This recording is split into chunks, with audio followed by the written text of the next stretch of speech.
Capítulo 26. Tendo Jesus acabado todos estes ensinamentos, disse a seus discípulos: Sabeis que daqui a 2 dias celebrar-se-á a Páscoa, e o Filho do Homem será entregue para ser crucificado.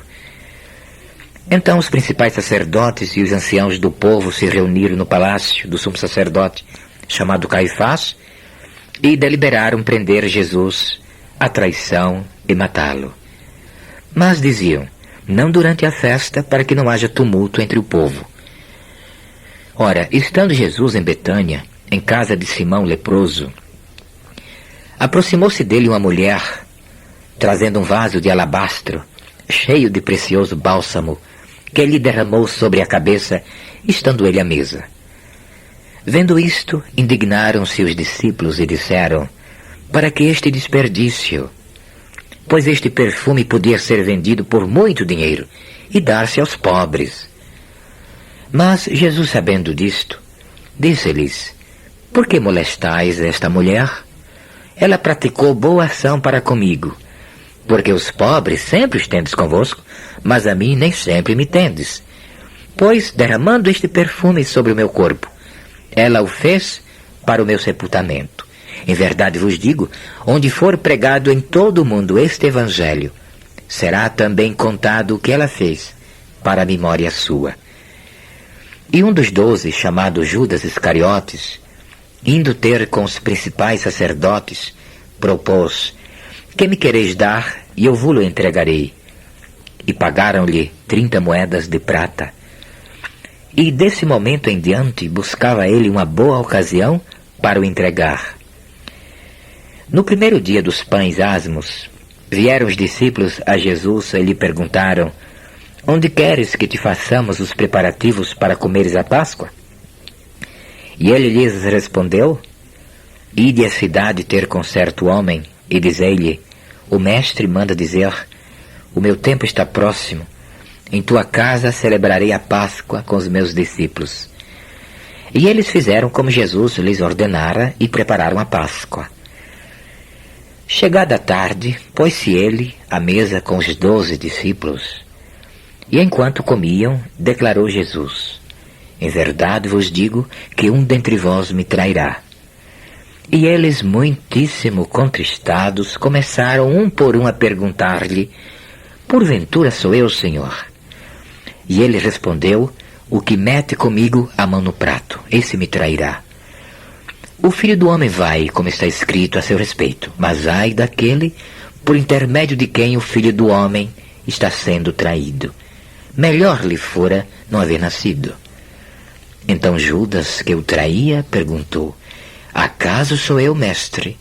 Respondeu-lhe Jesus: tu disseste. Enquanto comiam, tomou Jesus um pão e, abençoando-o, partiu e o deu aos seus discípulos, dizendo: tomai e comei, isto é o meu corpo. A seguir, tomou um cálice e, tendo dado graças, o deu aos discípulos, dizendo: bebei dele todos, porque isto é o meu sangue, o sangue da nova aliança, derramado em favor de muitos, para a remissão de pecados.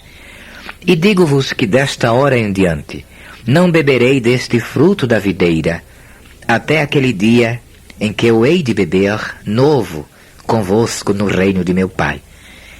E tendo cantado um hino, saíram para o Monte das Oliveiras.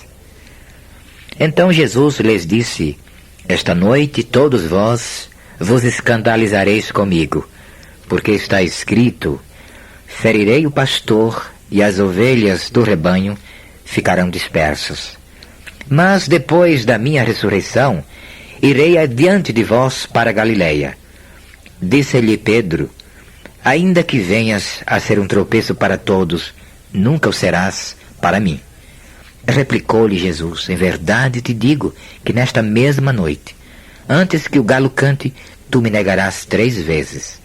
Disse-lhe Pedro: ainda que me seja necessário morrer contigo, de nenhum modo te negarei. E todos os discípulos disseram o mesmo. Em seguida foi Jesus com eles a um lugar chamado Getsêmani, e disse a seus discípulos: assentai-vos aqui enquanto eu vou ali orar. E levando consigo a Pedro e aos 2 filhos de Zebedeu, começou a entristecer-se e a angustiar-se. Então lhes disse: a minha alma está profundamente triste até a morte. Ficai aqui e vigiai comigo. Adiantando-se um pouco, prostrou-se sobre o seu rosto, orando e dizendo: meu Pai, se possível, passe de mim este cálice. Todavia não seja como eu quero, e sim como tu queres. E voltando para os discípulos, achou-os dormindo. E disse a Pedro: então, nem uma hora pudestes vós vigiar comigo?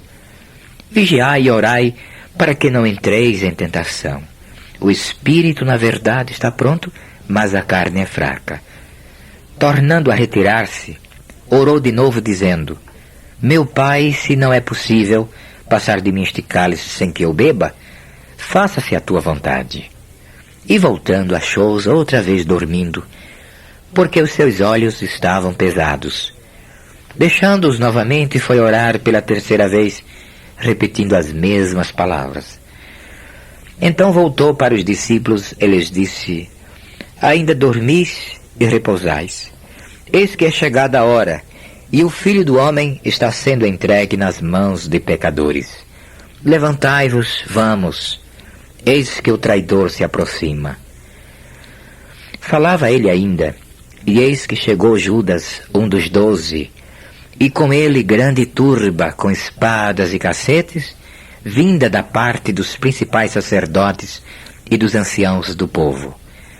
Ora, o traidor lhes havia dado este sinal: aquele a quem eu beijar é esse, prendei-o.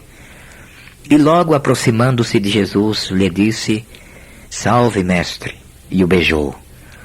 Jesus, porém, lhe disse: amigo, para que vieste? Nisto, aproximando-se eles, deitaram as mãos em Jesus e o prenderam.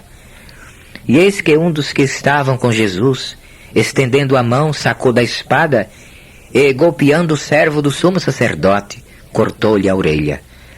Então Jesus lhe disse: embainha a tua espada, pois todos os que lançam mão da espada, a espada perecerão. Acaso pensas que não posso rogar a meu Pai, e ele me mandaria neste momento mais de 12 legiões de anjos? Como, pois, se cumpririam as Escrituras, segundo as quais assim deve suceder?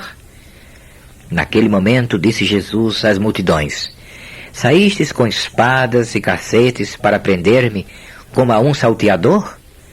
Todos os dias no templo eu me assentava convosco, ensinando, e não me prendestes. Tudo isto, porém, aconteceu para que se cumprissem as Escrituras dos profetas. Então os discípulos todos, deixando, fugiram. E os que prenderam a Jesus o levaram à casa de Caifás, o sumo sacerdote, onde se haviam reunido os escribas e os anciãos. Mas Pedro o seguia de longe até ao pátio do sumo sacerdote, e tendo entrado, assentou-se entre os serventuários para ver o fim. Ora, os principais sacerdotes e todo o sinédrio procuravam algum testemunho falso contra Jesus, a fim de o condenarem à morte. E não acharam, apesar de se terem apresentado muitas testemunhas falsas. Mas afinal compareceram 2, afirmando: este disse: posso destruir o santuário de Deus e reedificá-lo em 3 dias. E levantando-se o sumo sacerdote perguntou a Jesus: nada respondes ao que estes depõem contra ti? Jesus, porém, guardou silêncio. E o sumo sacerdote lhe disse: eu te conjuro pelo Deus vivo, que nos digas se tu és o Cristo, o Filho de Deus. Respondeu-lhe Jesus: tu disseste. Entretanto, eu vos declaro que desde agora vereis o Filho do Homem assentado à direita do Todo-Poderoso e vindo sobre as nuvens do céu.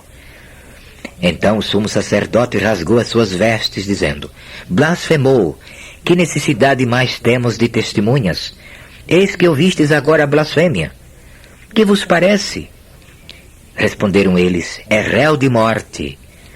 Então uns cuspiram-lhe no rosto e lhe davam murros, e outros os bofeteavam, dizendo: profetiza-nos, ó Cristo, quem é que te bateu? Ora, estava Pedro assentado fora no pátio, e aproximando-se uma criada lhe disse: também tu estavas com Jesus, o Galileu. Ele, porém, o negou diante de todos, dizendo: não sei o que dizes. E saindo para o alpendre, foi ele visto por outra criada, a qual disse aos que ali estavam: este também estava com Jesus, o Nazareno. E ele negou outra vez com juramento: não conheço tal homem. Logo depois, aproximando-se, os que ali estavam disseram a Pedro: verdadeiramente és também um deles, porque o teu modo de falar o denuncia. Então começou ele a praguejar e a jurar: não conheço esse homem. E imediatamente cantou o galo.